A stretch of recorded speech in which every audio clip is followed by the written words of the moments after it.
Hi guys, Mark Drakeford, the current First Minister of Wales, is stepping down, and instead of commending him on his public service, the Tories and their friends in the media have been trying to blame him for their own failures.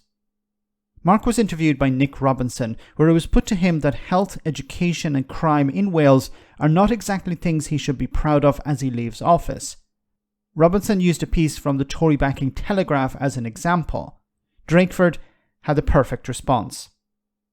Your opponents say, the Conservatives in particular, you can learn one thing, which is don't trust Labour, because look at what they do in Wales. The Telegraph has helpfully today used the announcement of your soon retirement to spell out what it says is the decline of Wales under Mark Drakeford in 5 graphs. I'll give you a couple. Welsh patients wait longer for treatment than they do in England. They perform worse in maths in school than they do in England. Crime has increased faster in Wales and in England, and the economy has shrunk. They've got a point on public services, haven't they? Well, they have some points, but first of all, let's be clear.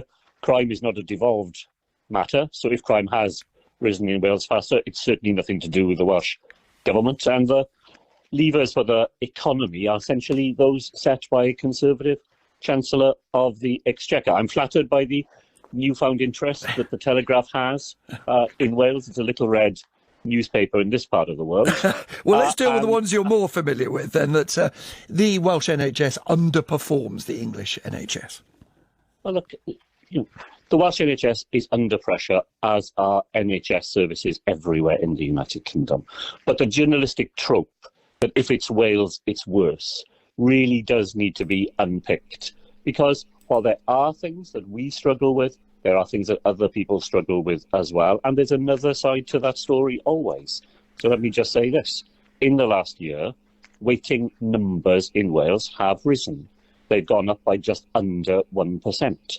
The number of people waiting in England is up by more than 8%. Now, what that tells you is that the simplistic idea that things are worse in Wales than elsewhere, it's a bit more complicated than that. Of course it is. It's much more complicated. But the Tories are trying to blame everyone but themselves. Now, it's important to remember that certain powers are devolved to devolved administrations like Northern Ireland, Wales and Scotland. So, for example, when it comes to crime, as Mark Drakeford pointed out here, this is not a devolved power, so it resides in Westminster. So if crime figures are increasing, it's because of Westminster, not because of the Welsh Government. But there's also another problem when it comes, for example, to the NHS. The Welsh Government, like the Scottish Government and the Northern Ireland administration, they have no control over immigration. So they would like to, for example, Scotland has said it before, and I'm sure the Welsh administration as well, they would like to issue more visas. But they can't, because it's decided by the Home Office.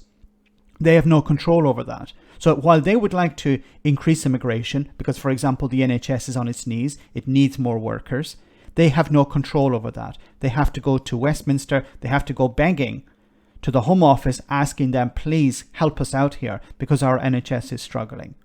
And then when it comes to the economy, well, it's the Tories that decide how the economy operates. And the administrations in the devolved parts of the United Kingdom have to rely on the Home Office, the Treasury, when it comes to the amount of money they receive. So it's pointless, the Tories blaming Wales or blaming Scotland, and to a lesser extent blaming Northern Ireland, when it comes to their failures, because they have to take responsibility for that. But of course they won't. It's always about blaming somebody else. Mark Drakeford is completely correct here. When it comes to the NHS, Wales seems to be doing better than England, but the Tories will never point that out.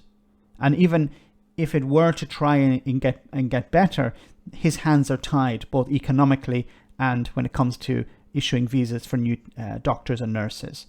Let me know in the comment section, guys, what you think. As always, your comments are greatly appreciated. Thanks a lot.